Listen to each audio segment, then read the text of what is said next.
नमस्कार दोस्तों, मैं हूं आपका दोस्त पंकज तिवारी और आज मैं फिर से एक नई ट्रिक लेके आया हूं डेफिनेट इंटीग्रल की। तो स्टूडेंट, बहुत ही इंपॉर्टेंट ट्रिक है। आप देखेंगे इस ट्रिक की हेल्प से आप किस तरीके से बहुत आसानी से अपनी प्रॉब्लम्स जो है सॉल्व कर सकते हैं। अगर स्टूडेंट देखिए, आप problem first, second, third and fourth, आपको अगर कोई भी प्रॉब्लम में साइन और कॉस दिया है विद पावर, कॉस की पावर 4 दिया है, साइन की पावर 6 दिया है, कॉस की पावर 5 दिया है, साइन की पावर 7 दिया है, तो आप नोटिस करेंगे यहां दो टाइप की पावर दी हुई है, एक पावर इवन दी है और एक पावर ऑड दी है। तो स्टूडेंट, यहां आपको ध्यान का रखना है, जब भी आपको पावर दी होंगी तो पावर आपको दो तरीके से दी होंगी। हम बात कर रहे हैं किसकी? पावर की।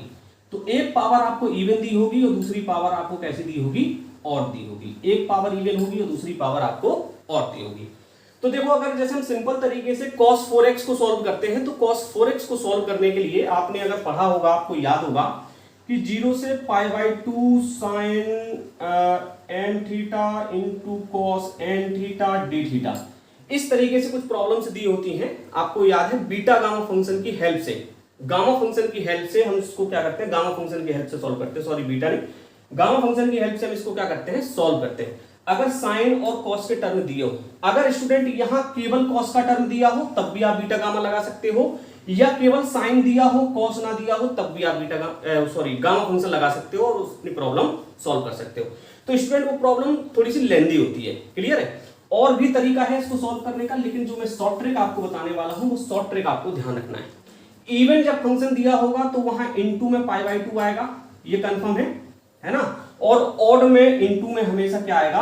1 आएगा, ये कंफर्म है ना? ये मैं पार्टीशन कर रहा हूं। जब आप इवन, जैसे साइन cos 4 दिया है, साइन 6 दिया है, ये इवन है, तो π/2 उसके साथ आएगा। और अगर ऑड दिया है, जैसे ऑड आपको 5 दिया है और 7 दिया है, तो इनटू में हमेशा क्या आएगा? 1 आएगा।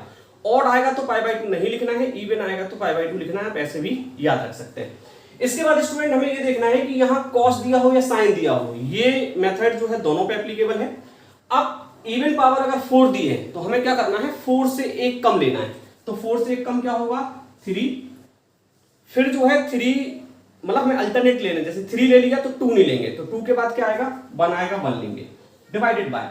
अब कितने टर्म हमारे बच रहे? पावर 4 थी तो देखो 4 बचा हुआ था, और एक हमने मिसिंग किया था 2, तो 2 बचा हुआ था। तो इसका आंसर जो आएगा वो क्या आएगा? 3 अपॉन ये आएगा 4 2 जा 8 और ये आएगा π/2। तो आप आंसर अगर इसका लिखेंगे तो हो जाएगा 3π/16। तो इस तरीके से आप आंसर लिखेंगे।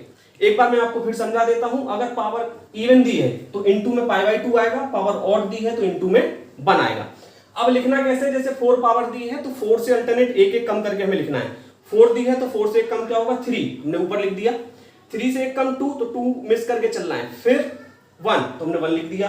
अब बचे हुए जो टर्म है वो नीचे लिखना है। तो बचा हुआ क्या था? 4 था और 2 था, तो हमने नीचे लिख दिया। चलिए हम ऐसे समझ लेते हैं। जैसे यहाँ cos 4x दिया है, तो सबसे पहले आप देखें 4 दिया है तो ऊपर 3 आएगा, 2 नहीं आएगा, 1 आएगा, डिवाइडेड बाय बचा हुआ 4 और एक 2 मिसिंग था तो 2 आएगा, इनटू इवन है तो π/2 से मल्टीपल होगा, तो ये हो गया 3/16π। This is the answer.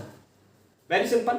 अब देखो जरा इसको समझ लेते हैं। sin 6x दिया है, सबसे पहले 6 दिया है तो 6 से एक कम 5 आएगा, तो 4 लेंगे नहीं, फिर 3 आएगा, 3 के बाद 2, तो 2 लेंगे नहीं, फिर 1 आएगा, डिवाइडेड बाय बचा क्या है? देखिए 6 बचा था, 6 के बाद हमारा क्या बचा था? 4 बचा था, 4 के बाद हमारा 2 बचा था, इनटू इवन है तो π/2 आएगा। अब इसको आप जरा सॉल्व कर लें, यहां सॉल्व करके हम दिखा देते हैं। तो ये क्या होगा? आप जरा सॉल्व कर लें तो सॉल्व 3 2 जा 6 हो जाएगा, तो ये 5 डिवाइडेड बाय ये हो जाएगा 4 दूनी 8 दूनी 16 दूनी 32, तो 5/32 इंटू 5, ये आपका आंसर हो जाएगा, है ना? कैलकुलेट कर लेना। अब देखिए जरा, अब हम बात कर लेते हैं ऑड की। तो ऑड में हमने आपसे कहा था 1 आएगा, बाकी की प्रोसेस बिल्कुल सेम है। देखो कैसे सेम है। यहां 5 दिया हुआ है तो 5 से कम करेंगे तो क्या आएगा? 4 आएगा, 4 से कम 3, तो 3 नहीं लेंगे, 2 लेंगे, और फिर 1 हमें लेना नहीं है, डिवाइडेड बाय बचा हुआ टर्म देखो 5 था, 5 के बाद एक टर्म हमने 3 बचाया हुआ था, और 3 के बाद एक टर्म हमारा 1 बचा हुआ है। क्लियर है? और इनटू में हमने कहा था अगर ऑड टर्म है तो इनटू में केवल 1 आएगा, π/2 नहीं आएगा। तो इसको जरा आप कैलकुलेट कर ले तो ये क्या हो रहा है आपका? ये हो रहा है आपका 8 divided by 15। This is the answer. I hope आपको समझ आ रहा होगा। क्लियर? अब देखिए स्टूडेंट, यहां लिखा हुआ है sin 7x dx, तो साइन 7x dx को बनाने के लिए हम क्या करेंगे, सबसे पहले आप देख लें 7 दिया हुआ है तो ऊपर देखो 6 आएगा, 6 के बाद 5 नहीं लेंगे 4 आएगा, 4 के बाद 3 नहीं लेंगे 2 आएगा, डिवाइडेड बाय, अब बचे हुए टर्म नीचे 7 आएगा, 7 के बाद देखो 5 बचा था, एक 3 बचा था और एक 1 बचा था, और ऑड है तो पाई बाई 2 ना आके केवल किससे मल्टीपल होगा, 1 से।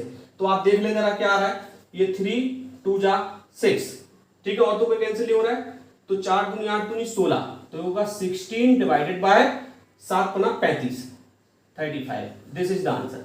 तो आई होप स्टूडेंट ये ट्रिक आपको समझ आई होगी, बहुत इंपॉर्टेंट ट्रिक है और बहुत आसान ट्रिक है।